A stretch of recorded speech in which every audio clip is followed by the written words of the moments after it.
یہ ہے تکمیلی احکام۔ ابتدائی احکام آ گئے، نمبر 2 میں صوم رمضان کا حکم آ گیا۔ نمبر 3 پر ہوا کیا تھا کہ جب روزوں کا حکم دیا گیا تو چونکہ مثال آپ نے رکھی تھی یہود کی کہ یہود جو ہے عاشورہ کا روزہ رکھتے ہیں تو ہم بھی کیوں نہ رکھیں، مسلمانوں تم بھی رکھو، اس سے گمان یہ کیا گیا کہ جو احکام یہود کی شریعت میں ہے روزے کے، شاید وہی ہماری شریعت میں بھی ہے، اور ان کی شریعت میں یہ تھا کہ رات کو سو گئے تو روزہ شروع ہو گیا، اور وہ روزہ اب نہ کوئی سحری ہے نہ رات میں کے دوران کوئی میاں اور بیوی جو ہے وہ ہم بستری کر سکتے ہیں، بلکہ یہ کہ وہ روزہ صبح سے لے کر پھر جب رات کے بعد صبح آئے گی، صبح سے پھر دوپہر اور شام اور غروب آفتاب پر جا کر روزہ ختم ہوگا۔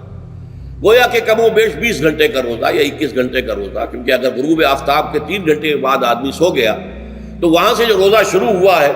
تو غروب آفتاب پر اگلے روز جو ہے وہ ختم ہوگا، تو ہو جائے گا 20-21 گھنٹے کا روزہ۔ یہ روزے کا حکم لوگوں نے سمجھا، اس کی صراحت کوئی نہیں تھی، لیکن لوگ جو ہے چونکہ صراحت منفی بھی نہیں تھی مثبت بھی نہیں تھی،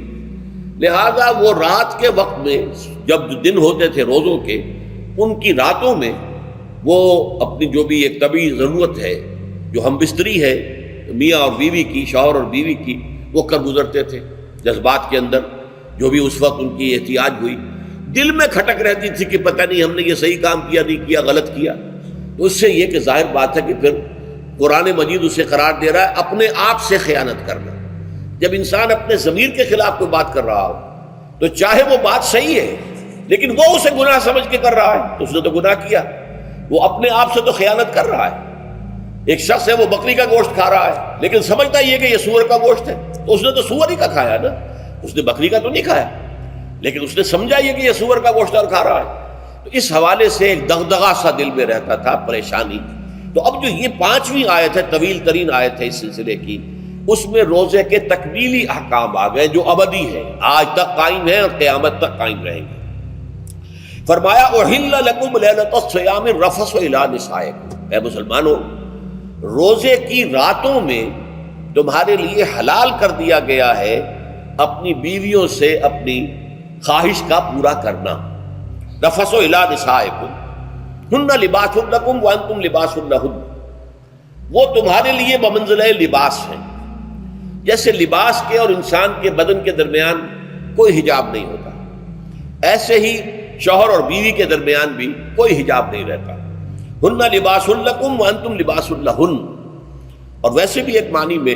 کہ جیسے لباس آپ کو گرمی کی شدت سے بچاتا ہے، ورنہ ہو سکتا ہے کہ تیز دھوپ جو ہے جو عرب میں ہوتی تھی وہ تو آپ کی کھالوں کو جلا دے، تو یہ حفاظت کا ایک ذریعہ بھی ہے۔ اسی طریقے سے شوہر کے لیے بیوی اپنی عفت و عصمت کو برقرار رکھنے کے لیے ایک ذریعہ ہے کہ کہیں حرام میں منہ نہ مارے، بیوی موجود ہے، حلال ذریعے سے اپنی خواہش پوری کرے۔ اور بیوی کے لیے شوہر اسی طریقے سے ایک ڈھال بن جاتا ہے کہ اسے خام خواہ ادھر ادھر دیکھنے کا کوئی خیال بھی کبھی نہ آئے، اس کی جو بھی نفسانی خواہش ہے اس کی شوہر پورا کر رہا ہے۔ تو اس اعتبار سے بھی ہن لباس لکم وانتم لباس لہن۔ علم اللہ انکم کنتم تختانون انفسکم،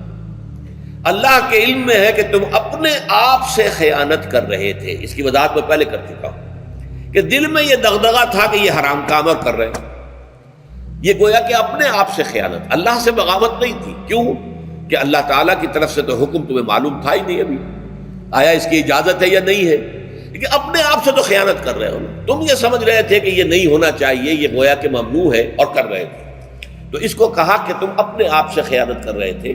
علم اللہ انکم کنتم تختانون انفسکم فتاب علیکم، تو اللہ نے تم پر اپنی رحمت اور مغفرت کے ساتھ توجہ فرمائی، یعنی جو کچھ اب تک ہو چکا ہے اسے اللہ نے معاف کر دیا، اسے صاف کر دیا، کلین سلیٹ۔ اب تمہارا جو اعمال نامہ ہے اس میں اس طرح کا اگر کوئی عمل درج ہو گیا ہے تو وہ اللہ نے صاف کر دیا ہے۔ وعفا عنکم، اور تمہیں معاف بھی کر دیا ہے۔ فالآن باشروہن، تو اب تم ان کے ساتھ جو بھی تعلق زن و شو ہے اس کو اختیار کر سکتے ہو۔ فالآن باشروہن وابتغوا ما کتب اللہ لکم، اور حاصل کرو وہ کچھ جو کچھ اللہ نے تمہارے لیے لکھ دیا ہے۔ یہ تعلق زن و شے سے 2 چیزیں ہیں کہ جو مقصود ہیں۔ ایک تو سب جانتے ہیں اولاد، ہر انسان کی خواہش ہوتی ہے کہ میری نسل کا تسلسل باقی رہے، لیکن نمبر 2 ایک شے اور ہے، قرآن مجید میں بیان کیا گیا، بولے تسکنوا الیہا، اس میں ایک سکون ہے، اس میں جو بھی ہے، جو بھی عمل ہے مباشرت کا، اس میں ایک اعصابی طور پر سکون کی کیفیت انسان کو حاصل ہوتی ہے، تو یہ بھی مطلوب و مقصود ہے۔ تو ما کتب اللہ لکم، تمہارے لیے اللہ نے اس میں ایک تو اولاد کا معاملہ رکھ دیا ہے اور ایک تمہارے لیے سکون کا، لتسکنوا الیہا، تاکہ تم ان کی طرف توجہ کر کے سکون حاصل کرو۔